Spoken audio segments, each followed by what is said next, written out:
Typical Mayweather. All right. Let's talk about something else. They never even performed that night, but this stage collapsed. Take a look at it. Remember this? Horrific. In Indiana. Could come back to really haunt country music duo Sugarland. The group was scheduled to play the night.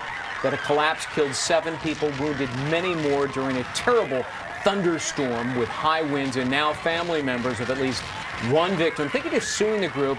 Can they be held legally responsible? Our legal panel joins us now, defense attorney and former prosecutor Joey Jackson, along with Vikki Ziegler, a civil attorney and adjunct professor at Fordham University. Good to see you both. This comes down, Joey, to foreseeability. Was it foreseeable that this would happen, and didn't they know in advance that foul weather, horrific weather, was on the horizon? Therein lies the question, Greg. It's always said in this type of instance that the risk perceived is the duty defined. What does that mean? The danger that you perceive. If you perceive such a danger, then you have a legal duty to guard against it. The issue in negligence cases, Greg, is not only what you know, but what you should have known. Right. The fact is that it was a stormy day, it was a lousy day, and you could certainly foresee, as you mentioned, that there would be a horrific tragedy like this that will come about. Now, in terms of the band, Greg, what could they have done? I think that they not only they need could have to called entertain, it off. but they could have called it off. They and could have ordered said an evacuation. Exactly. They could have said no. That's what they could have said. Didn't they sign a contract that gave them equal authority with the sponsors and organizers? Potentially, but there are so many other people. What is the duty? What did Sugarland's duty? What was that responsibility to keep this location, this venue safe? There were so many other people that were responsible. The promoters, the organizers, the contractors, the people that erected this stage. So they're joint and severally liable, aren't they? Potentially. But again, remember, it wasn't as if this band went running off and kept these fans out there. They were about to go on the stage and perform. Yeah, but they didn't. They sort of took shelter themselves, which doesn't that hurt them because they knew to get out of the way, and yet they didn't order everybody else to do so. Oh, absolutely it does, because what they could have done, Greg, was just say the words no. When you have a performance like this, you know that there's a crowd gathered about, and under such dangerous conditions where someone could be potentially harmed, and in this instance, of course, Greg, 40 were injured and 7 are dead. That is a major tragedy, and I certainly think it would have been incumbent upon this group to say, we're not going to perform, we're going to keep our fans safe. Vikki? They are our first obligation. Now, the State Fair Commission had a warning. If there was lightning or inclement weather, they were supposed to notify the fans. They never did. There are so many other Just because factors. Everybody else was negligent doesn't insulate Sugarland. It certainly doesn't. But again, it's what duty. You can't get to the foreseeable argument until you get to the duty and the breach. Here's what they do.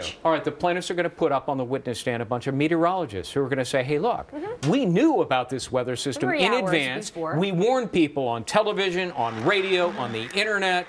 Oh, you better believe it. So say Sugarland says, we said we weren't going out, and they said they forced us to come out. Then there is an issue. We really don't know. There's an investigation ongoing. Joey, when you have invitees, and all these fans are invitees onto your leased premises, don't you have an affirmative duty to ensure those premises are safe? Sure, it's premise liability. There's an obligation to make sure that the fan-goers have a good time and entertaining time, but they do so safely and under conditions that they reasonably can expect to enjoy themselves and to enjoy themselves safely. Now, to Vikki's point, which is a very good one, there certainly is liability to be spread around, but as you mentioned, that's joint and several liability. Simply because Explain you're what that liable. means. What it means is that there could be multiple people who are liable for a particular event. And simply because one person's liable does not dissolve you, Greg, of your liability as well. All of them are collectively and equally liable in a proportionate sense. And there will be likely 15 defendants in this case. And the question really becomes, in terms of culpability, are we going to say that every time you go to a venue and you go to a concert and something happens, you're going to put the band on the hook? No, but if it's an outdoor venue during a period of time in which notoriously there's inclement weather,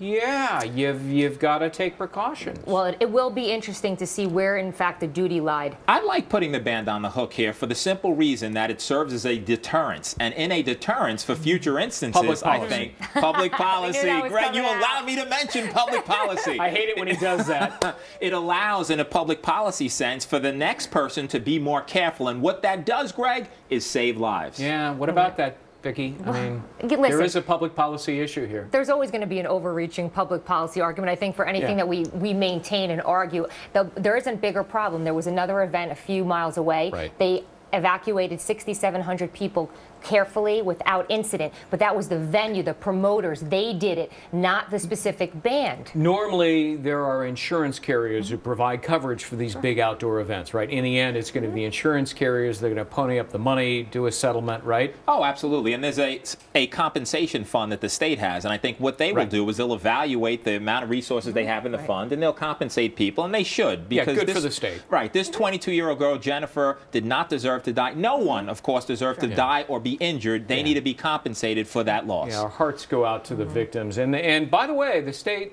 you know, they have arguably governmental immunity. You can file under the Federal Tort Claims Act and State Tort Claims Act, but they did the right thing and they came up with a fund. Yeah. All right, good for them. Vikki Ziegler, Joey Jackson, thank you both for being with us. All right, Heather?